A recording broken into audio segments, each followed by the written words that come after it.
To the town of our Frio rode a stranger one fine day.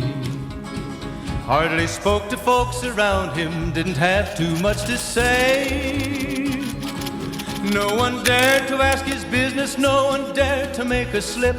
The stranger there among them had a big iron on his hip, big iron on his hip.